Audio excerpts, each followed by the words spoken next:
আজ হনুমানজি মহারাজ লঙ্কায় প্রবেশ করছেন, তেমন ভাবে বিড়ালের বাচ্চার ন্যায় ছোট রূপকে ধারণ করে নিয়ে লঙ্কই চলেও সুমিরি নরহরি। নররূপে যিনি হরি, সেই ভগবান রামচন্দ্রকে স্মরণ করে নিয়ে আজ হনুমানজি লঙ্কার মধ্যে প্রবেশ করছেন। নাম লঙ্কিনী এক নিশিচরি, সকহ চলেছি মোহিনীন্দ্রে। নাম লঙ্কিনী, সেখানে লঙ্কিনী নামে এক রাক্ষসী ছিল নিশিচরি। সকহ চলেছি মোহিনীন্দ্রে, আমাকে নিরাদর করে নিয়ে তুমি কোথায় যাচ্ছ? তাহলে হিসাব করুন রাবণের সুরক্ষা সিকিউরিটি কতটা মজবুত ছিল। আর এই লঙ্কিনী হচ্ছে স্বয়ং লঙ্কা নগরী। অয়ম হি স্বয়ং লঙ্কা নগরী। লঙ্কা নগরীকে রাবণ দণ্ডায়মান করে দিয়েছেন। মনে করুন আপনি কারো ঘর যাচ্ছেন, আর ঘর যেতে যদি ঘরের দেওয়ালেই বলে যে আপনি কোথায় যাচ্ছেন, তো আপনি যেতে পারবেন? কখনো যেতে পারবেন না। তদনুরূপ রাবণ লঙ্কা নগরীকে সুরক্ষার জন্য তিনি নিযুক্ত করে দিয়েছিলেন। অয়ম হি স্বয়ং নগরী লঙ্কা স্বয়ং। বিদেশেও এমনি আছে মহারাজ, যে যার বাড়ি বা যার ঘর, তার হাত স্ক্যান হবে বা মাথা স্ক্যান হবে বা চোখের রেটিনা স্ক্যান হবে, তবে সে বাড়ির মধ্যে পৌঁছিবে, মানে ভিতরে প্রবেশ করবে। অন্য কেউ যদি যায় আর হাতে স্পর্শ করে স্ক্যানার, তো কিন্তু সে ভিতর প্রবেশ করতে পারবে না। এমনও বিদেশে সুরক্ষা রয়েছে। দেখবেন গাড়ির মধ্যেও সুরক্ষা রয়েছে। কেউ যদি অপরের গাড়িকে স্পর্শ করে যে টি টি টি করে তা শব্দ আছে। তো মানো লঙ্কা নগরীকে রাবণ পাহারার জন্য নিযুক্ত করে দিয়েছেন। আজ হনুমান ছোট রূপ ধারণ করেছেন, কিন্তু লঙ্কিনী তাকে দেখে নিল, বলছে আমাকে নিরাদর করে নিয়ে তুমি কোথায় যাচ্ছ? তুমি জানো আমি কে? জানে হু নহি মর্ম সঠ মোরা। হে মূর্খ, তুমি জানো না? হনুমানজিকে মূর্খ বললেন। জ্ঞানী নাম অগ্রগণ্যম যিনি হচ্ছেন। আর বলছেন মোর আহার যাহা লগি চোরা। বলছে জগৎ সংসারে যত চোর আছে তাদেরকে আমি আহার করি। তো হনুমানজি বলছেন সবলে বড় চোর হচ্ছে তো রাবণ। মাতা সীতাকে তো তিনি চুরি করে নিয়ে গেছেন, আর এই রাস্তার মধ্যে রাবণ গেছেন। আর এই লঙ্কিনী বলছে যে এই জগৎ সংসারে যত চোর থাকে তাদেরকে আমি খাই। তো যখন গিয়েছিল তখন রাবণকে তো খাইনি। তাহলে লঙ্কার মনে হচ্ছে সংবিধান ঠিক নেই, ধারা উপধারাকে কিছু পরিবর্তন করার প্রয়োজন রয়েছে। আমি চোরের সন্ধানে যাচ্ছি, আর আমি যে চোরের সন্ধানে যাচ্ছি আমাকে খাওয়ার জন্য তৈরি হয়ে গেছে। আর যে চোর হচ্ছে সবচেয়ে বড় চোর রাবণ, সে এই রাস্তার মধ্যেই গেছে, তাকে খাইনি। তাহলে ধারা উপধারা পরিবর্তন করতে হবে। আমাদের সংবিধানের মধ্যে অনেক ধারা উপধারা আছে। দেখবেন কিছু কিছু মনে হয় যে ধারা উপধারা পরিবর্তন হলে খুব ভালো হয়। তো ধারা উপধারাকে যদি পরিবর্তন করতে হয়, তো সমাজের 5 জনকে একত্রিত হয়ে নিয়ে সরকারের বিরুদ্ধে যখন কোনো মিটিং বা মিছিল হবে, সেই মিটিং মিছিল শুনে নিয়ে সরকার ধারা উপধারাকে পরিবর্তন করবে। তো হনুমানজি বলছে তাহলে এমনি ধারাকে তো পরিবর্তন করতে হবে। তাহলে 5টি যে আঙ্গুর ছিল, সেই 5টি আঙ্গুরকে একত্রিত করে নিয়ে মুঠিকা এক কপি হনি রুধির বমত ধরণী ফনমনি, এক মুকা দিলেন হনুমানজি, আর রক্ত বমি করতে করতে পৃথিবীর মধ্যে গিরে গেল লঙ্কিনী। বলিয়ে শ্রী সীতারাম জি গুরু মহারাজ জি পুনি সম্ভারি উঠি লঙ্কা। আবার কোনরূপে নিজেকে সম্বরণ করে নিয়ে সেই লঙ্কিনী উঠল। জোরি ও পানি করো বিনয় সশঙ্কা। আজ হাত জড়ো করে নিয়ে বিনয় প্রার্থনা করলেন। জব রাবণ হি ব্রহ্ম বর দিন্না। যখন ব্রহ্মায় রাবণকে বর দিয়েছিল, চলো তো বিরঞ্চি কহা হয়েছিল না। আর যখন ব্রহ্মা যেতে লাগলো রাবণকে বর দিয়ে নিয়ে, সেই সময় আমাকে কিছু চিহ্ন দিয়েছিল ব্রহ্মাজি, যে বিকল হাসিতে গোপী মারে।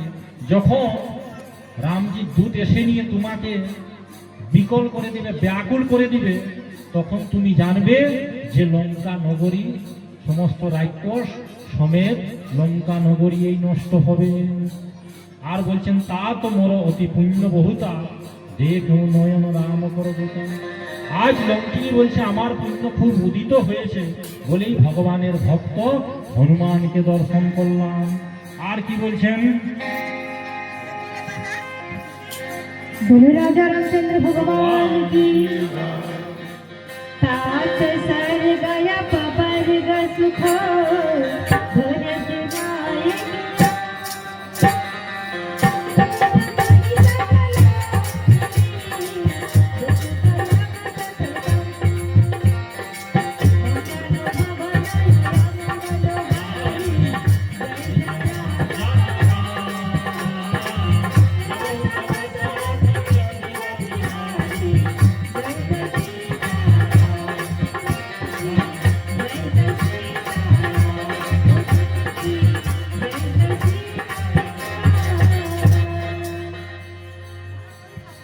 बोलिए श्री सीताराम जी गुरु महाराज जी की। जय।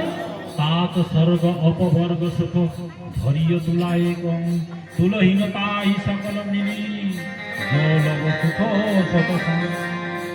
आज লঙ্কিনী হনুমান জিকে বলছেন স্বর্গের সুখ আর অপবর্গের সুখকে যদি একত্রিত করা হয় দাঁড়িপাল্লার মধ্যে, আর শতসঙ্গের সুখকে যদি একদিকে করা হয় তো শতসঙ্গের সুখ ভারী হয়ে যাবে আর স্বর্গ আর অপবর্গের সুখ হালকা হয়ে যাবে। এই স্বর্গের সুখ কি? জীব যখন পরোপকার করে অপরের হিত করে কল্যাণ করে সাধু সন্তদের সেবা আদি করে নিয়ে থাকে, বিশ্ব কল্যাণ করে নিয়ে থাকে, তখন যে পুণ্য হয় সেই পুণ্যের ফলে স্বর্গ যায়। আর পুণ্য যতদিন থাকে স্বর্গের মধ্যে সুখ আদি ভোগ করে নিয়ে থাকে। যেমন আপনি 5 স্টার হোটেলের মধ্যে যদি যান তাহলে সেখানে ঠান্ডায় ঠান্ডাও লাগবে না, গরমে গরম লাগবে না, যেটা অর্ডার করবেন সেইটাই পাবেন। কতদিন পাবেন? যতদিন পকেটের মধ্যে মহারাজ টাকা থাকবে। টাকাও শেষ তখন হোটেলে সাধারণ কর্মচারী আপনাকে কালার ধরিয়ে নিয়ে বের করে দেবে। তদনুরূপ জীব যখন পুণ্য করে নিয়ে থাকে সেই পুণ্যের ফলে স্বর্গ আমরা গিয়ে নিয়ে থাকি। আর পুণ্য শেষ তো স্বর্গ থেকে দেবতারা লাথি মেরে নিয়ে থাকে। হীনে পুণ্যে মর্তলোক বিসন্তি, দেবতারা লাথি মেরে দেয়, বলছে যাও দুবারা তুমি পৃথিবীর মধ্যে যাও, কিছু পুণ্য সঞ্চয় করো, তারপরে এসে নিয়ে আবার সুখকে ভোগ করো। তাহলে স্বর্গের সুখ মহারাজ ভালো নয়। স্বর্গ স্বল্প অন্ত দুঃখদায়, স্বর্গের সুখ ভালো নয়। সেই জন্য বৈষ্ণবরা স্বর্গের সুখকে কামনা করে না। আর অপবর্গের সুখ কি হচ্ছে? অপবর্গ হচ্ছে ন পবর্গ ইতি অপবর্গ বা আপদাহা বর্গ ইতি অপবর্গ। বর্গ রয়েছে 5টি, সকলেই জানে। ক খ গ ঘ ক বর্গ। প্রথমটি বর্গ চ ছ বর্গীয় ছ চ বর্গ, ট ঠ ড ঢ মূর্ধন্য ক বর্গ, ত ঠ ড ঢ দন্তন্য ত বর্গ, প ফ ব ভ ম প বর্গ। তাহলে বর্গ কটি হচ্ছে? 5টি। প্রথমের গিলা বর্গ হল ক বর্গ, চ বর্গ, ট বর্গ, ট বর্গ আর প বর্গ। তো এইখানে বলছেন ন প বর্গ ইতি অপবর্গ, যেখানে প বর্গই থাকবে না। কি কি আছে প বর্গই? প, ফ, ব, ভ আর ম। প মানে পাপ, তো যেখানে পাপ থাকবে না সেখানে ফ মানে ফল হবে না, আর ব মানে বন্ধন হবে না, আর ভ মানে ভয় থাকবে না, আর ম মানে মরণ হবে না। তো যেখানে না পাপ থাকবে, না ভয় থাকবে, না বন্ধন থাকবে, না মৃত্যু থাকবে, না জরা না ব্যাধি থাকবে, সেই যে একটা জায়গা, সেই যে একটা পরিধি, সেই যে একটা আয়তক্ষেত্র, সেই যে একটা ব্যাস, সেই জায়গাটার নাম হচ্ছে অপবর্গ। ভগবান শ্রীকৃষ্ণকে অর্জুন জিজ্ঞাসা করেছিলেন, প্রভু যে আপনার অপবর্গ কোথায় রয়েছে? তখন বলছেন ন তদ্ভাসয়তে সূর্য ন শশাঙ্ক ন পাবক যদ্গত্বাব নিবর্তন্তে তদ্ধাম পরমম মম। যেখানে সূর্যের রশ্মি পৌঁছাতে পারে না, চন্দ্রের কিরণও পৌঁছাতে পারে না, আগুনও পৌঁছাতে পারে না। আর জীব যদি একবার গিয়ে নিয়ে থাকে তো সেখান থেকে আর আসে না। এই হচ্ছে অপবর্গ। তো স্বর্গের সুখ আর অপবর্গের সুখকে যদি একত্রিত করা হয় আর দাড়ি পাল্লার একদিকে রাখা হয় তো সৎসঙ্গের সুখ ভারী হয়ে যাবে। কেমন? বিশ্বামিত্র আর বশিষ্ঠের উদাহরণ দিলেন। একবার বশিষ্ঠ তার স্ত্রী অরুন্ধতিকে নিয়ে গিয়ে বিশ্বামিত্রের আশ্রমে পৌঁছালেন। সেখানে দিব্য মহারাজ 1 মাস সৎসঙ্গ হল। 1 মাস সৎসঙ্গ হওয়ার পরে বিশ্বামিত্র মনে করলেন সেই তো বশিষ্ঠ দেব আর অরুন্ধতী মাতা এসেছে, তো বিদায়ের সময় কিছু না কিছু তো দিতে হবে। তো আমার কাছে তো অন্য কোনো পুঁজি নেই, তবে আমি 100,000 বছর তপস্যা করেছি। সেই 100,000 বছরের তপস্যা 4 ভাগের 1 ভাগ প্রদান করে দিলেন। এদিকে বিশ্বামিত্র প্রদান করে দিলেন। বশিষ্ঠ এবং অরুন্ধতী মাতা নিজের আশ্রমে এসে গেলেন। কিছুদিন পরে আবার বিশ্বামিত্র সৎসঙ্গ করার জন্য পৌঁছালেন। কোথায়? বশিষ্ঠ দেবের আশ্রমে। সেখানে 1 মাস পর্যন্ত মহারাজ সৎসঙ্গ হল। সৎসঙ্গ হওয়ার পর আজ বশিষ্ঠ মাতা অরুন্ধতীকে বলছেন, হে দেবী, আমরা যখন গিয়েছিলাম তখন আমাদেরকে 4 ভাগের 1 ভাগ তপস্যার ফল দিয়েছে বিশ্বামিত্র, তো আমরা কি দেব? আমাদের কাছে তো কোনোই নেই। বলছেন, প্রভু আপনি কাশী ধামের মধ্যে 1 মিনিট সৎসঙ্গ করেছিলেন, সেই 1 মিনিট সৎসঙ্গের ফল দিয়ে দেন।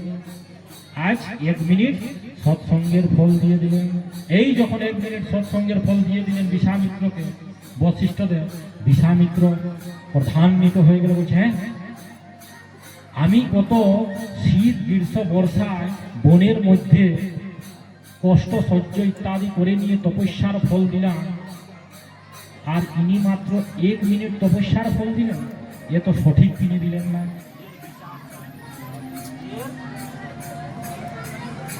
বলিয়ে শ্রী সীতারাম জি গুরু মহারাজ বললেন, এর বিচার চাই। এ তো তিনি সঠিক আমাকে দিলেন না। তাহলে বলছে, বিচার করার জন্যে কি করতে হবে? বলছে, চলো ব্রহ্মার কাছে যাই, তিনি বিচার করবেন। উনি তো সমস্ত জীবকে সৃষ্টি করেন। আজ বিশ্বামিত্র আর বশিষ্ঠ ব্রহ্মার কাছে পৌঁছালেন। আজ ব্রহ্মকে গিয়ে নিয়ে প্রণাম করলেন, হে ব্রহ্ম, হে পরম পিতা, বিচার চাই। বলছে, কি বিচার চাই? বলছে, আপনি বিচার করুন যে সৎসঙ্গের ফল বেশি না তপস্যার ফল বেশি। বলছে, দেখো আমার তো 4টা মাথা, সদা সর্বদা ভগবানের গুণগান করে নিয়ে থাকি। হরিশরণম এবং হি নিত্যম যশাম মুখে বসে, সদা সর্বদা ভগবানের এই নাম করে নিয়ে থাকি। আর 4টি বেদ আমার মুখ থেকে বের হয়, তো আমার সময় নেই। আপনি বলেন তো জগৎ সংসারে কারো 5টা মাথা আছে তো চলে যায়। 5টা মাথা কার আছে? দেবাদিদেব মহাদেবের কাছে। বিশ্বামিত্র আর বশিষ্ঠ দেবাদিদেব মহাদেবের কাছে গেলেন। সেখানে তাদের বিচার হলো না যে সৎসঙ্গের ফল বেশি না তপস্যার বেশি। আজ পৌঁছে যখন গেলেন, দেবাদিদেব মহাদেবকে প্রণাম করে নিয়ে বলছেন, হে দেবাদিদেব মহাদেব, আপনি বিচার করুন যে তপস্যার ফল বেশি না সৎসঙ্গের ফল বেশি। তিনিও মনে মনে করলেন, যদি আমি বিচার করে নিয়ে থাকি তো 1 ভক্ত দুঃখিত হবে আর 1 ভক্ত সুখী হবে। বলছে, বিচার করার এই প্রয়োজন। বলছে, আমি দেখো ভগবানের নাম সদা সর্বদা করে নিয়ে থাকি। তুম পুনি রাম রাম দিন রাতি সাদর জপ মলঙ্গ আরাতি। এর বিচার আমার দ্বারাও হবে না। এর থেকে আমার তো 5টা মাথা, এর থেকে পঞ্চমুখে সদা ভগবানের নাম করে নিয়ে থাকি। এর থেকে যদি জগৎ সংসারে কারো বেশি রয়েছে মাথা তো চলে যায়। তো বেশি কার রয়েছে? শেষনাগ। শেষনাগের কাছে পৌঁছালেন। পৌঁছে নিয়ে দেখছেন শেষনাগ পৃথিবীকে ধারণ করে রয়েছে। কেমন ভাবে জানেন? তিলের মতো, শস্যার তিলের মতো মাথার মধ্যে ধারণ করে রয়েছে। কোনো তার কিছু ভারী আদি লাগে না। যেমন আমাদের মাথার মধ্যে যদি উকুন থাকে ঢিলা, তো ভারী মনে হয় না, তেমনি শেষনাগ এই পৃথিবীকে তিলের মতো তিনি ছোট তিলের ন্যায় ধারণ করেছেন। আজ বিশ্বামিত্র আর বশিষ্ঠ পৌঁছালেন। বিশ্বামিত্র বলছে আপনাকে বিচার করতে হবে যে তপস্যার ফল বেশি না সৎসঙ্গের ফল বেশি। বলছে এইভাবে বিচার হয়, আমি তো এখন পৃথিবীকে ধারণ করেছি, দণ্ডায়মান হয়ে নিয়ে বিচার হবে? বিচার হবে না। বলছে আমাকে কমসে কম বসার তো জায়গা দাও, এই পৃথিবীকে ধারণ করো, তারপরে বিচার করি আমি। তখন বিশ্বামিত্র কি করলেন, তার মন্ত্রপুট করে নিয়ে এক দিব্য মূর্তিকে প্রকট করলেন আর বললেন যাও এই পৃথিবীকে ধারণ করো। সেই দিব্য মূর্তি আজ প্রকট হয়ে নিয়ে পৃথিবীকে যেমনি ধারণ করেছেন, পৃথিবীর অতটা ভার কি আর সহ্য হয়? বলছে বাঁচাও বাঁচাও, পৃথিবী নিচের দিকে যাচ্ছে, কোনো মতেই ধারণ হচ্ছে না। তখন বশিষ্ঠকে বললেন শেষনাগ, বলছে তোমার মন্ত্র দ্বারা দিব্য মূর্তিকে প্রকট করো। তখন বশিষ্ঠ তার মন্ত্রের দ্বারা দিব্য মূর্তিকে প্রকট করলেন, পৃথিবী রুকে গেল। এদিকে বিশ্বামিত্র বলছেন আপনি বিচার করুন, তপস্যার ফল বেশি না সৎসঙ্গের ফল বেশি? বলছে বিচার করার আর কি আছে, তোমার দ্বারা যে দিব্য মূর্তি প্রকট করলে তোমার সেই তপস্যার দ্বারা কিন্তু পৃথিবী দণ্ডায়মান অর্থাৎ নিচের দিকেই ঝুঁকে গেল। আর ইনি যে সৎসঙ্গ করেছেন, এই সৎসঙ্গের দ্বারা পৃথিবী এক জায়গায় স্থির হয়ে গেল। আজ বিচার হয়েই গেল যে সৎসঙ্গের মহিমা অপরিসীম রয়েছে। বলিয়ে শ্রী সীতারাম।